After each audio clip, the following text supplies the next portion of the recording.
Olá, tudo bom? Mais um videozinho de fim de semana, um videozinho mais leve, como vocês sabem. E hoje, mais um top 10 que vocês amam tanto nesse canal. E aqui nesse vídeo, iremos falar dos melhores momentos dos animes e mangás, das minhas cenas preferidas. E o que é cena? Cena nada mais é do que aquele momento, o pontual. Inclusive eu já fiz um vídeo, de como criar uma cena, onde eu descrevo o que eu acho uma das cenas mais fora da caixa no mundo dos animes e mangás, de Ringo de Steel Ball Run, Jojo Parte 7. E se você ainda não pegou pelo título, esse é o meu top 10. Ou seja, todas as cenas que estarão aqui são baseadas somente na minha opinião. Eu não tô falando que essas são as 10 melhores de todos os tempos ou que é o seu top 10. Então se você discorda de mim, que bom. Inclusive deixa aí embaixo as suas top 10 cenas preferidas dos animes e mangás, ok? E eu quero dizer também que nesse top 10 cenas não incluirão cenas de luta, porque a gente já tem um top 10 lutas aqui no canal, então ficaria redundante. E eu já aviso logo que tem muitos animes onde as suas cenas mais fodas e impactantes, pelo menos para a maioria das pessoas, ocorrem em lutas. E esse é o grande carro-chefe dos chamados Battle Shonens, Os shonens de batalha. Então se nesse top 10 você não vê muitas obras, como por exemplo Bleach, Naruto, Dragon Ball, esse tipo de coisa, provavelmente é porque elas se encaixam nisso, já que lutas são onde tem suas cenas mais memoráveis, então elas não se encaixam aqui nesse top 10. E obviamente que para falar dessas cenas eu tenho que dar spoilers delas, para eu falar o contexto e tudo mais. Então calma, não precisa ter medo, calabreso. É só você ver aqui a linha de duração, vai ter tudo bonitinho, separadinho, os animes, as obras que eu falo, para que se você vê um que você não quer tomar spoiler ou simplesmente não se interessa, é só você pular e aí você não vai ser lesado de maneira alguma, tá bom? Enfim, vamos para o top 10. Como de praxe, iremos começar com as top 10 cenas dos animes. E sempre eu falo de algumas menções honrosas antes de a gente chegar no top 10, sendo que para fazer menções honrosas nesse tema especificamente é muito difícil, porque simplesmente eu falar sobre ela já é meio que um spoiler. Então eu queria ter colocado muitas cenas e menções honrosas, mas simplesmente eu botar ela aqui já seria spoiler, seria zoado. Mas de qualquer maneira, eu só queria botar essa cena aí do Corazon e do LOL, não vou dar contexto nenhum, só essa foto, e também o momento onde o indicador do mob vai pra loucura e fica nos pontos de interrogação. É bem foda essa cena, também não vou dar contexto nenhum. Em 10º lugar, vamos para o final do arco de Thriller Bark, para uma das cenas mais icônicas do mundo dos animes e que fez muita gente se apaixonar ou se reapaixonar por One Piece. É claro que eu estou falando do sacrifício do imediato, Ororo no Azoro. E cara, essa cena definiu tanta coisa. Eu sinto que essa cena colocou One Piece em um patamar diferente e até mesmo pesou um pouco mais o clima daqui pra frente. A gente tá falando de um arco que pra muitos é um arco bem fraco, Thriller Bark não é muito aceito pela maioria dos fãs. Sendo que depois de tudo que o Luffy passou, todos os danos que ele levou e as coisas que o corpo dele teve que passar com Nightmare Luffy, por exemplo, aparece esse bicho, Bartolomeu Kuma, que na época a gente não sabia absolutamente nada, era só um bicho ameaçador, tira a dor inteira do Luffy e testa a tripulação dos Chapéus de Palha. E cara, essa cena inteira, como ela é construída, com o Sandy querendo levar e o Zoro apagando ele, porque esse é o trabalho do imediato e não do cozinheiro, toda a representação dele sacrificar o seu próprio sonho para que seu capitão conclua seu sonho. Se Luffy não conseguir sair dos piratas, que validade o meu sonho de ser o maior espadachim teria? Simplesmente não faz sentido. É um ato de devoção e lealdade absurdo, talvez o ato de lealdade dos animes, e com o final, é claro, todo mundo não entendendo como o Luffy tá tão energético e o Sandy encontrando aquela poça de sangue com o Zoro, não aconteceu nada. Puta que pariu. Em 9º lugar, essa é bem manjada, vamos para Fullmetal Alchemist Brotherhood, para muitos um dos melhores animes que já existiu, falando de uma das cenas mais clássicas e replicadas muitos animes e na verdade muitas mídias de entretenimento, que é quando o Ryuis morre, que era um dos personagens mais carismáticos, amados, morre por causa do inveja e a gente vê o Roy Mustang indo com a sua braço direito, a Risa, prestar respeitos ao túmulo de seu antigo amigo e nesse momento, vendo tudo ali, ele olha para cima e fala que tá prestes a chover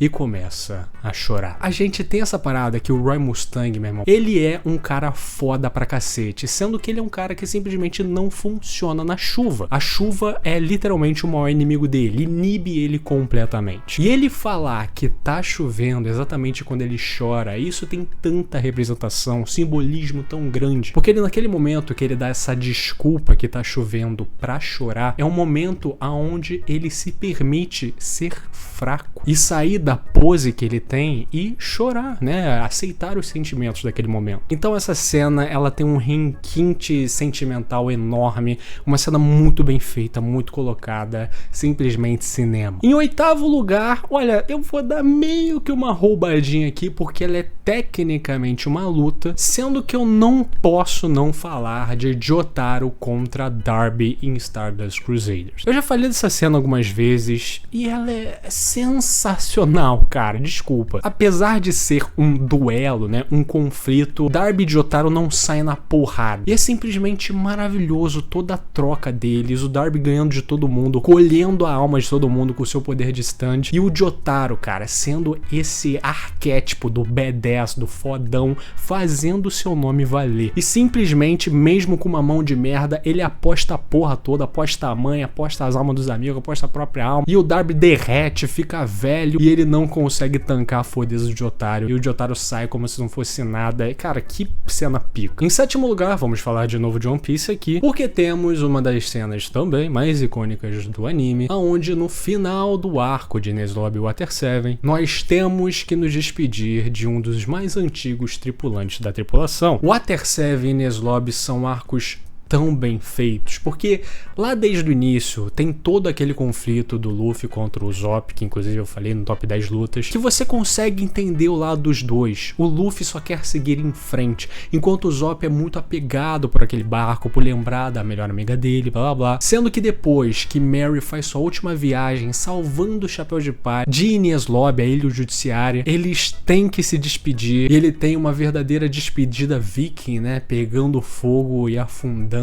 E cara, toda vez que eu vejo essa cena, provavelmente quando eu for ver esse vídeo pra botar aí na edição, eu vou chorar de novo, porque não tem jeito, cara. Quando o Gon e Mary começa a falar e fala obrigado e tal, nossa, eu quero chorar agora. E essa é uma cena que também elevou muito One Piece pras pessoas, porque é um anime que te faz chorar por causa de um barco. E quando a gente fala isso, parece brincadeira e zoeira, mas perceba essa frase: um anime que te faz chorar por causa da merda de um barco. Não é qualquer obra que consegue fazer isso. Não é qualquer obra que consegue transcrever esse tipo de emoção em um objeto inanimado. É fantástico. Em sexto lugar, vamos para Haikyuu com o bloqueio do Tsukishima. Eu não vou me estender muito aqui, porque eu fiz um vídeo inteiro dedicado a essa cena, né? Como Haikyuu fez a cena perfeita. E não tenho o que dizer. É emocionante, é extremamente empolgante, foda demais. Vá ver o vídeo. Em quinto lugar, Arataka Reigen e Mob no final da segunda temporada. Quando Mob e Reigen brigam entre si, o Reigen meio que admite que só usava o Mob, que ele não é porra nenhuma sem ele e tal. O Mob obviamente fica ofendido e esquece o Reigen, fazendo com que o Reigen só se foda, porque o negócio dele baseava-se no Mob. Ele é chamado pra uma entrevista pra programas de TV e ele se fode, ele é feito de chacota como um idiota. E quando todo mundo tá contestando se ele é um paranormal de verdade, se ele não é, simplesmente no meio da coletiva de imprensa, todas as câmeras e microfones e todo mundo começa a levitar e flutuar com poder paranormal, com todos ali achando que Arataka Reigen é o feitor de todo esse fenômeno. Mas quando a gente vê, é Mob fazendo tudo aquilo, na qual ele se emocionou e foi tocado pelas palavras que Reigen estava dizendo na coletiva, né, onde ele meio que larga a máscara do charlatão e fala de amigo pra Mob. E quando ele percebe a verdade nas palavras dele, ele salva a reputação do Reigen. Então eles se encontram ali no final e eles se acertam. E cara, é tão doce esse final, é tão maravilhoso, é tão coerente com tudo que aconteceu. E eu devo dizer que os finais de temporada de Mob Psycho são todos, poderiam estar aqui no lugar desse, na verdade, porque essa dupla é uma das minhas duplas preferidas, mesmo nos trancos e barrancos. Em quarto lugar, puta que pariu, é fanboy de One Piece, vagabundo? Sou mesmo, mesmo, e estamos aqui em um AT7 de novo, com uma das cenas mais emocionantes da história dos animes, quando Robin é sequestrada pelo governo mundial, porque ela é a única que consegue ler os chamados poneglyphs e interpretar o que aconteceu no chamado século perdido. Ela já aceitou a própria morte, ela já aceitou que ela não tem futuro nesse mundo que só quer caçar pessoas como ela. Sendo que ela vê esse grupo pirata que ela se infiltrou, que ela tava gostando, ela tava se acostumando, mas toda essa vida passada puxou ela de volta. E aí, com esse bando invadindo a ilha judiciária, uma das ilhas mais protegidas do mundo, ela vê que eles não são brincadeira quando Luffy pede para Sogeking queimar a bandeira do governo mundial. E com isso, Luffy, mesmo na frente da CP9, mesmo na frente de todos os agentes do governo mundial e tudo que ele representa, fala para Robin viver e ir para o mar com eles. E a Robin vê a determinação dessas pessoas, de que eles são diferentes do resto do mundo e aceitam ela pelo que ela é e não pelo que ela sabe, as habilidades que ela tem, e sim porque ela é uma nakama, uma amiga. Então, pela primeira vez, ela tira essa marra na cara dela, ou até mesmo esse arquétipo niilista que ela tinha por causa de ter sido pega pelo governo mundial, e fala que quer viver. Não é à toa que depois desse arco, muitas pessoas começaram a amar a Nico Robin e achar que ela é a melhor personagem feminina de todos os tempos. Esse arco é fantástico e o desenvolvimento dela é absurdo. E agora vamos para o top 3, e aqui vamos para Attack on Titan no discurso de Erwin. Eu falei sobre esse discurso no vídeo que eu fiz sobre o Erwin, então vai lá se quiser de maneira mais explicada. Mas cara, esse personagem fazer aquilo naquele momento onde não havia mais esperança, não tinha mais o que fazer, a gente vai morrer aqui, só que a gente vai morrer para um plano dar certo e a gente ter alguma esperança. Não vocês, porque vocês vão morrer, mas seus filhos, as gerações futuras, esses terão futuro. Todo mundo que ouve esse discurso iria pra morte com o Erwin e foda-se. Em segundo lugar, a decisão de Askeladd. Vamos para o final da primeira temporada de Vinland Saga, quando o rei Swain, o pai do Canute, fala para Askeladd escolher. Ou ele pode salvar o país de Gales, o país na qual ele é descendente, e teria o trono por direito por ser um filho bastardo do antigo rei do país de Gales, ou escolher o Canute e morrer com ele, porque o rei queria matar o seu próprio filho para assegurar o poder. E nesse momento o Askeladd começa um discurso e ele fala que ele é o verdadeiro rei e todo mundo ali é um bando de nojento que não sabe de porra nenhuma. E essa cena, cara, é tão tensa e tão bem feita, e do nada Askeladd corta a cabeça do rei antes que qualquer um possa chegar perto, e ele começa a matar todo mundo. E nesse momento Canute percebe, ele fez a decisão e ele escolheu os dois, salvar Canute e salvar o país de Gales, porque ele sabia que por causa do Askeladd virar um louco, o Canute iria ter que matar ele, e matando ele seria considerado o novo rei, e ele sabia que Canute não iria fazer nada com o país de Gales, matando 2 coelhos em uma cajadada só, com o custo da sua própria vida. Cara, eu já falei isso algumas vezes, que a primeira temporada de Vinland Saga eu vi tudo de uma vez em um único dia, 24 episódios em um dia, e quando essa temporada acabou, eu lembro que eu fiquei uns 5 minutos olhando pra TV, incrédulo com tudo que eu vi. Aquilo ali foi uma das melhores peças de mídia que eu já consumi na minha vida. E em primeiríssimo lugar, se não é fanboy de One Piece, é fanboy de Hunter x Hunter. Sim, eu sou os dois. Porque a gente vai para o final do arco das Formigas Quimera, com Gon descobrindo a dura verdade de que Kaito sempre esteve morto, que ele não poderia ter sido salvo, e que todos os esforços que ele fez com essa determinação foi tudo por água abaixo. E no momento que ele vê isso, ele tem essa realização, ele faz o que não se espera de nenhum protagonista shonen, muito menos uma criança de 12 anos de idade. Ele entrega tudo. Ele entrega todo o Nen que ele poderia treinar e ter, com um único objetivo: de matar a formiga quimera que está na sua frente, em troca de basicamente a sua vida. Vendo o cadáver de Kaito, alguém que ele considerava a figura paterna ideal, como Gon era uma criança com sérios problemas de daddy issues, ele faz esse voto, vira o Gon adulto. Mas eu nem tô falando da luta em si, si, e sim desse momento, dessa decisão. Ela é tão perturbadora e ela é tão séria, ao mesmo tempo que é angustiante, o seu estômago cai quando você vê uma porra dessa. Uma das cenas mais impressionantes, bem feitas e surpreendentes que um anime poderia dar. Agora nós vamos para o top 10 cenas dos mangás, e antes eu gostaria de falar aqui que eu tentei diversificar bastante, e eu não queria repetir cenas de anime em cenas de mangá, porque eu acho que iria tirar espaço de algumas que poderiam estar, então eu meio que diversifiquei, digamos assim. Com menções honrosas, de novo tem aquele mesmo problema, eu queria ter colocado mais, sendo que simplesmente mencionar elas já seria um spoiler. É em Kingdom quando Ousen batalha contra o General Ordo e supera ele taticamente de uma forma bizarra e chama ele de idiota. Essa cena, pra quem nunca leu Kingdom, pode parecer uma merda, mas acredite em mim, ver esse cara falando isso, sendo um personagem tão misterioso e que a gente ainda não conhecia tanto, em um momento tão crítico, foi muito do caralho. E outra que eu gostaria de falar aqui é da cena de King e a maçã com um samurai atômico. Infelizmente eu não falei dessa cena no vídeo que eu fiz de alívios cômicos, onde eu menciono King. É uma cena muito engraçada, é pra mim o ápice da comédia de One Punch Man. Em 10º lugar, vamos para Kingdom, com a gente vendo Oki morrendo depois de ter sido ferido pelo Hiboku e por suas forças. E então, sabendo que Shin é o moleque que vai herdar a vontade dele, digamos assim, ele tenta mostrar pra ele o que é ser um grande general, fazendo ele montar no seu próprio cavalo de guerra e ver o campo de batalha pelos olhos de Oki, falando que essa é a vista de um general. E o Oki ter feito isso com ele naquele momento, na sua morte, ainda mais depois ele entregando a glaive dele para o Shin, é um momento muito impactante, sacramenta o Oki como um dos personagens mais amados de Kingdom. Em nono lugar, vamos para Chainsaw Man. As coisas ficaram loucas, do nada, várias pessoas são mandadas para o inferno. Um local que parece, né, o Monstros S.A. cheio de portas, mas eu acho uma representação muito foda do inferno. E do nada, de uma dessas portas,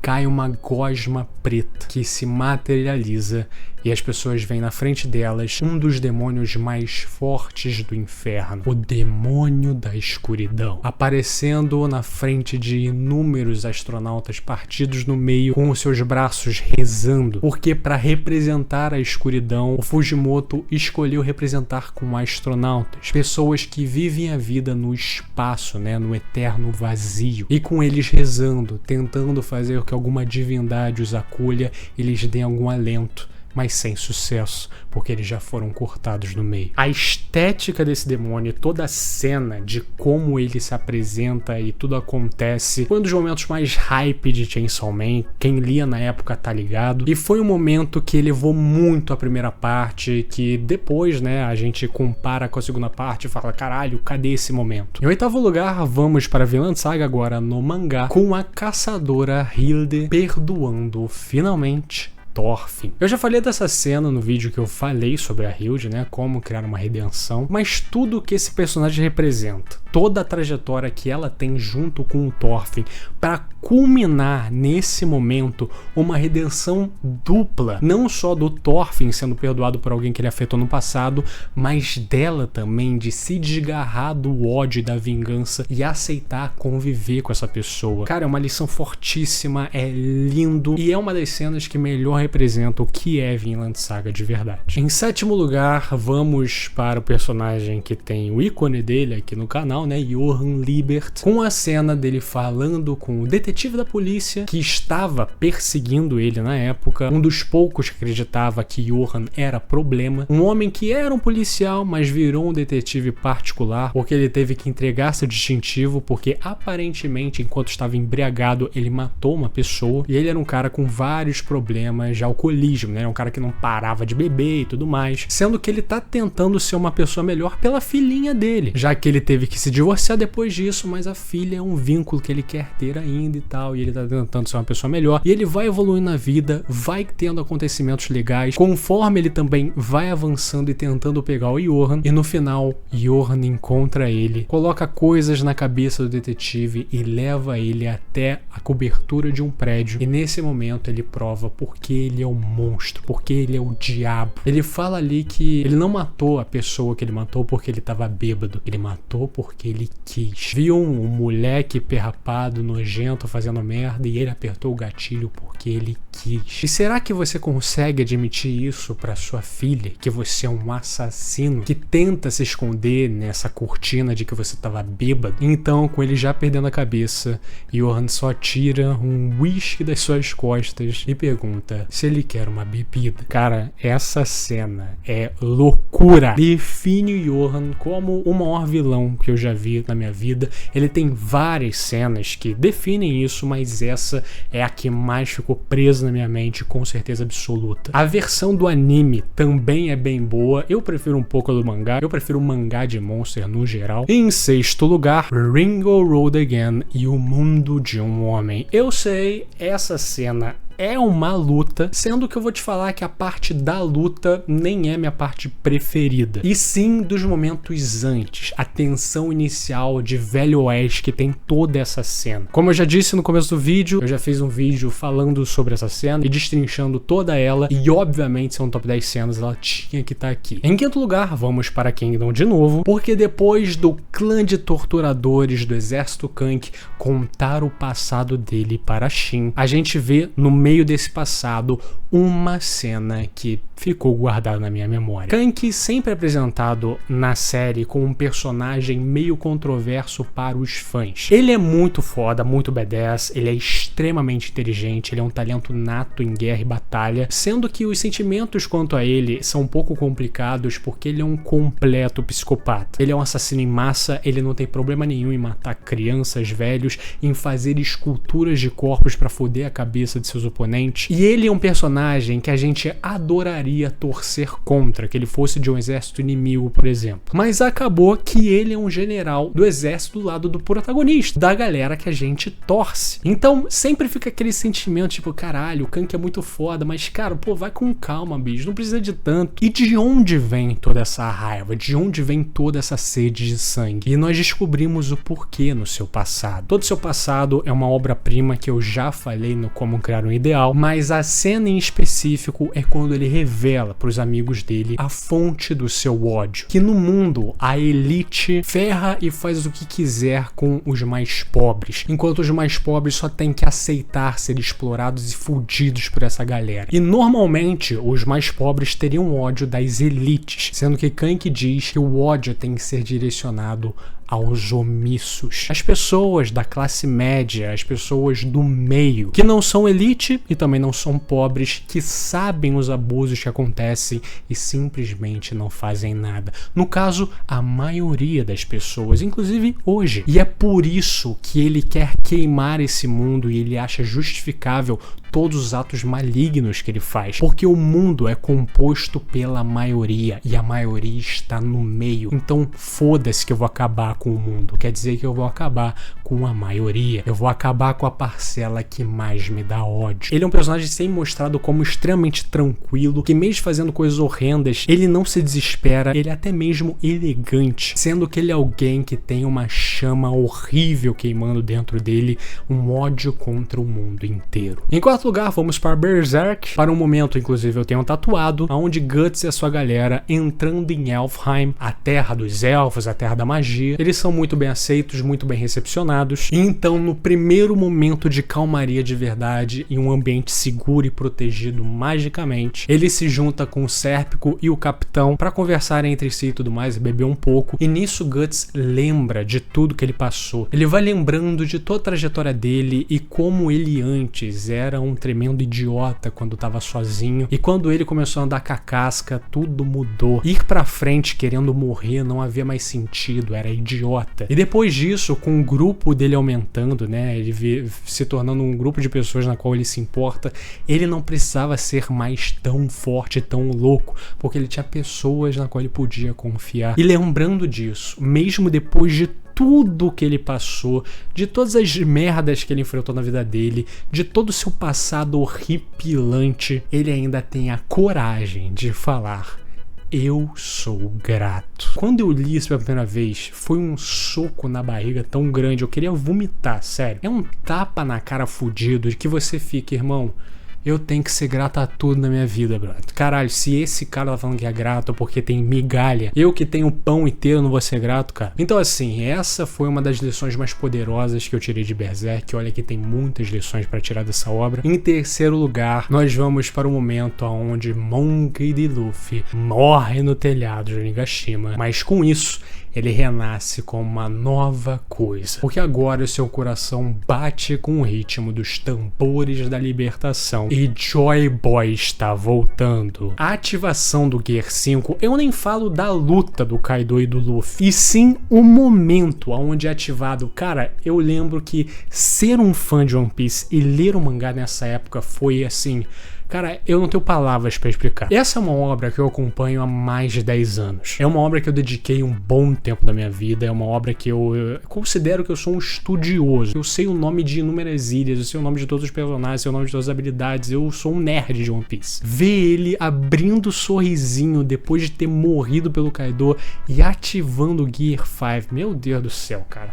Nenhuma emoção que eu já tive lendo o mangá eu acho que vai superar a esse hype que eu sentia naquela época. Em segundo lugar, vamos voltar para Berserk, mas em um momento muito mais sério, um momento que eu acho que é um divisor de águas para todo mundo que começa a ler seinens, o Eclipse. O Eclipse talvez seja o maior primor técnico que um mangá já tenha concebido. Não é à toa que por causa desse evento, o Kentaro Miura está aí no Hall da Fama dos deuses do mangá, e não é à toa. O arco da Era Dourada é um dos melhores arcos que existe no mundo dos mangás, e principalmente a forma como ele culmina para o Eclipse. De sendo apresentado lá atrás a lenda do Berrelite, criaturas como Nosferatu Zod já dando dicas para nós, então toda a treta que o Griffith tem com Guts, e depois o encarceramento do Griffith para ele se tornar aquele bicho, e aí ele perseguir aquele sonho de criança de querer ter o castelo, não importa quantos corpos é necessário, que inclusive eu falei num dos primeiros como criar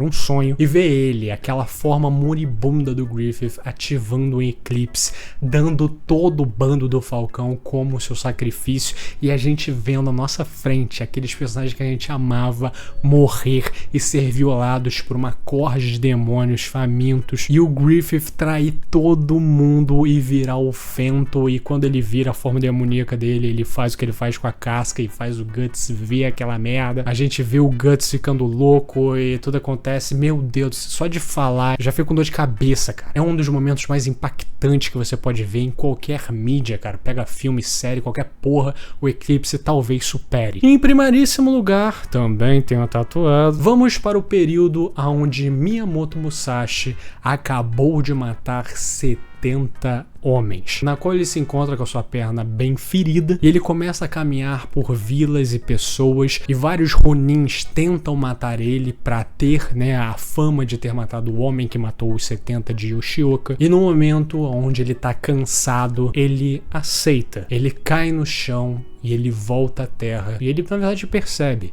ele não é ninguém. Perante a imensidão do universo, a vastidão de estrelas, não importa quantas pessoas ele tenha matado, o quanto ele se acha bom e o quanto ele quer ser invencível sob o sol. Nada disso importa. Ele aceita ser um com a terra e recomeçar. E é então, nesse momento que ele tem esse nirvana, ele se pergunta, né, o que eu tenho que fazer agora? O que eu faço? Qual é o primeiro passo que eu vou tomar para essa nova vida? E então, né, representativamente as almas de Yagyu Sekishusai e o velho do templo Rosoin, dois anciões que ajudaram ele a entender muito sobre a vida e sobre como desejos de ser grande e ser invencível são só palavras ao vento, não significam nada na verdade. Eles colocam um sorriso na boca do Musashi e então falam que o primeiro passo é sorrir mais. Meu Deus do céu. Eu li Vagabond, um momento da minha vida onde eu tava passando por várias coisas pessoais. Basicamente, eu tava meio frustrado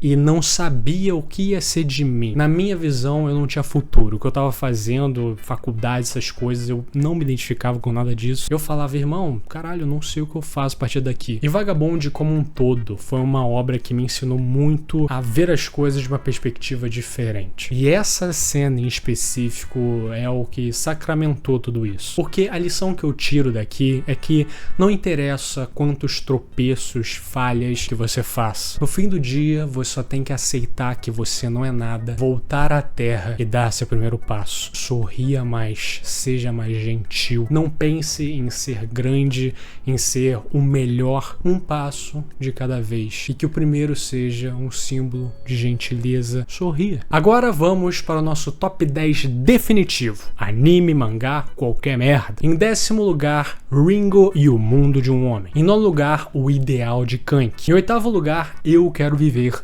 Nico Robin. Em 7º lugar, Eu Sou Grato, de Guts. Em 6º lugar, O Discurso de Erwin Smith. Em 5º lugar, A Decisão de Askeladd. Em 4º lugar, O Gear 5. Em 3º lugar, Gon Bestial. Em 2º lugar, O Eclipse. E em 1º lugar, O Primeiro Passo de Musashi. É isso, o gabarito está feito. Lembrando, todas as cenas, todas as escolhas foram baseadas totalmente na minha opinião. Você pode discordar de mim e que bom que você discorda. E eu tenho certeza absoluta que eu deixei cenas magníficas e muito fodas de fora desse top 10. Então, por causa disso, deixa nos comentários o seu top 10, ok? Se você chegou até aqui, meu muito obrigado. Lembre-se sempre, comenta, curta, compartilhe e se inscreva no canal, isso me ajuda demais. Se você estiver pelo celular, dê uma hypada aí. Um agradecimento especial para Guilherme Paiva, Alisson Rodrigues, Arthur Zambolini, Guaxinim Gamer, Bruno Zanarella, Matheus Siqueiro, Rian Charles, Buruburu, Gustin Gelk, O Gugas, Guilherme Xavier, Jonas Fagundes, Gabriel Fraga, Arrosca dele, Vanilson Silva, Retroblade, Antônio Tavares, Bigode Orei, Wev, Lucas Cauã, Anakin Cláudia, Maria, Clarim Diário 95, Gustavo Oned, Sullivan Cujo, Oedro, Matheus Santos, Chris Henry, Gabriel Zardo, Meu Nome Não é Jorge, João Pedro, João Oban, Vinícius Lopes, Pedro Junqueira, Pedro Corredora PL, Victor Moser, Zero Zaki, Rafa, Gabi, Branco Júnior, Fiat Paul Todo Fudido, JMS of THC, Laza, Thiago Nil, Gabriel Franco, Igor Viana, Andreilton Fimose, João Vitor, Volknar, Senhor Suíza, Minha Esposa Gostosa, meu Deus, Renan Correia, Tico Mia.